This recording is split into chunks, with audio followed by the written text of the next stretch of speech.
impacted me in ways that I didn't even realize until several days later. Mm-hmm. Um, when I started to not sleep, I would wake up intermittently in the night. I wasn't really eating, and I didn't even realize that I wasn't eating. Um, I was kind of sporadically all over the place in the sense of I was typically an organized person, Mm-hmm. and I kept my list and everything. I was all out of sorts. Mm-hmm. And the thing that really got me was it was my birthday, right? The day before my birthday, actually. Mm-hmm. And my husband said, "So, what do you want to do tomorrow?" And I was trying to figure out why he was asking me what I wanted to do tomorrow because tomorrow was like Monday. Mm-hmm. And I'm thinking, the things we usually do on Monday. And he said, he looked at me and he stopped. He was like, "You okay?" And I looked at him and I was going, "Okay, what do you mean? Am I okay?" Uh-huh. And he's like, "You know what tomorrow is, right?" Mm-hmm. And he says April the 4th. And I was like, "Oh Lord." I said, "I Mm-hmm. forgot, I've been doing too much. I forgot that it was my birthday." Mm-hmm. You had a lot Um, going on. Mm-hmm. exactly. And so from there, actually it turned out that on my birthday, early that morning, I had what I call a break of sorts. And I woke up and I was fearful. I just Mm-hmm. everything felt unsafe to me. And so my husband tried to ask me what was going on. And I really thought he was after me. So I Oh. ran out of my house. Mm-hmm. And when I ran out of my house, I ended up across the street at my neighbor's house. And I'm screaming and crying and saying he's trying to get me. And my neighbor is trying to figure out what in the world is going on. Mm-hmm. So finally they called the ambulance, and then I called my mom and I was talking to her.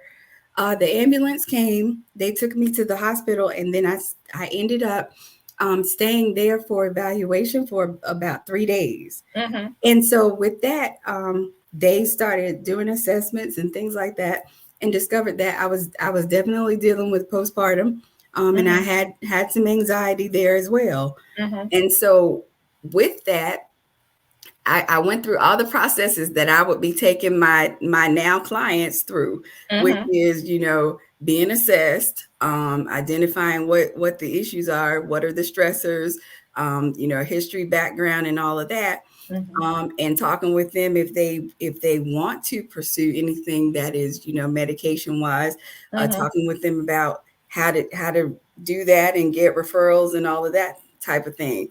And Mm-hmm. so I learned a lot.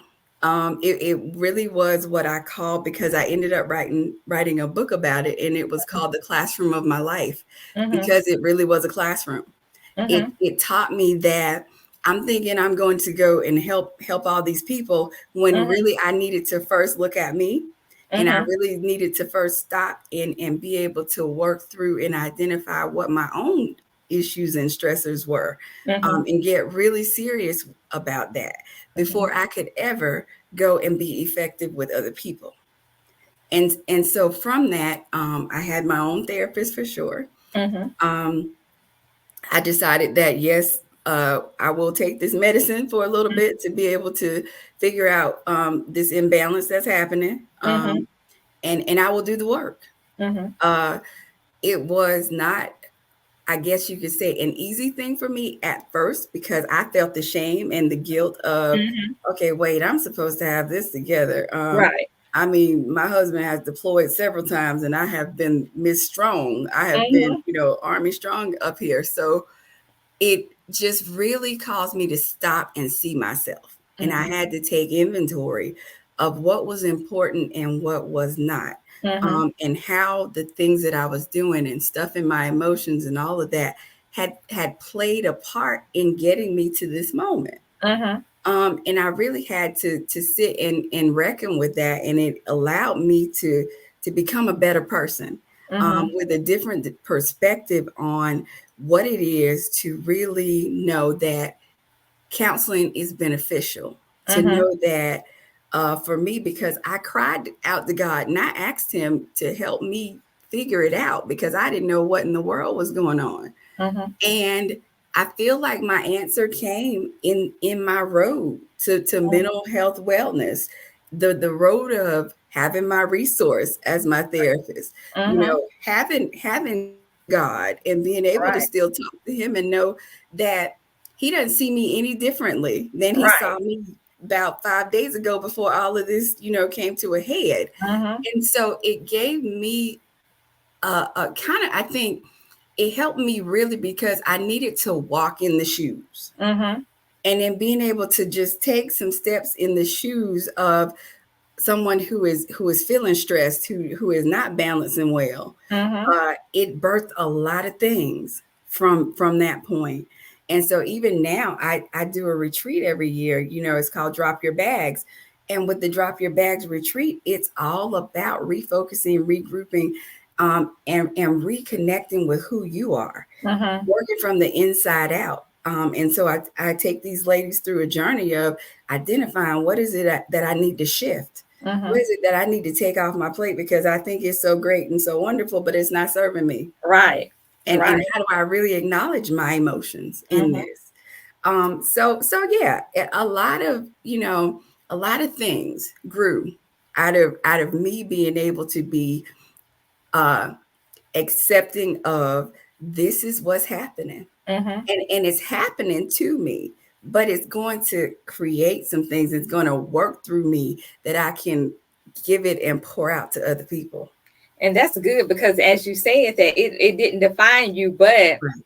it prepared you for your journey Yeah. as now a doctor that's helping and inspiring others that are have walked in your shoes or Mhm. their mental health journey might not have developed from postpartum. It Right. could be trauma experience, Right. but through you being able to help them to let them know that I've experienced it. I'm Hmm. just not someone that has the degree that I have the book, but I have the actual experience. Hmm. You know, Yeah. and do you think that that makes more of an impact on your clients knowing that you have that experience, the actual life experience? Oh, Do you feel absolutely. do you Yeah. feel that makes them more of an impact and they're more willing to listen at you to let you know that okay, you can overcome that, you can deal with this on a day-to-day basis, Hmm. you Yeah. can manage this with Yeah. medicine or without medicine. Right. Yeah. I absolutely, because I feel like in anything we do, it's important that, and that sometimes it's definitely difficult to do, Mm-hmm. but being able to be transparent and say I'm human Mm-hmm. and this has happened to me, and because this has happened to me, this is what it taught me. And so then my story becomes that catalyst that allows someone else to see, you know what? I experienced some similar stuff. Mm-hmm. I can see what she's saying.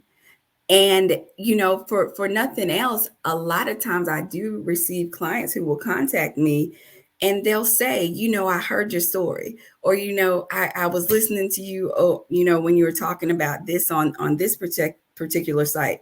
Mm-hmm. And it is that commonality. It's that Mm-hmm. feeling good to be able to connect with somebody who gets it, Right. because that's just like sometimes people used to ask me before I had children, do you have children, when they would come to talk about different things. And I would Mm-hmm. say, well, no, not yet. And they Mm-hmm. were like, okay, well, you won't get this. And Mm-hmm. and I was like thinking, you're right, I won't Mm-hmm. get this, but Mm-hmm. let me hear it though, so that I can see what I potentially can help you to address in Right. this. Because Mm-hmm. yeah, I haven't walked that walk yet, but Right. in this situation I've walked the walk, Right. and some of these ladies have walked that walk as well, and so Mm-hmm. they want to be able to be supported by somebody who gets it, That's that right. they don't have to explain certain things to, because you just understand the fear, you Mm-hmm. understand the shame and the stress and the anxiety, and Right. thinking, well, what will other people think of me Right. in this situation? Right. So being able to have that connection is what draws us.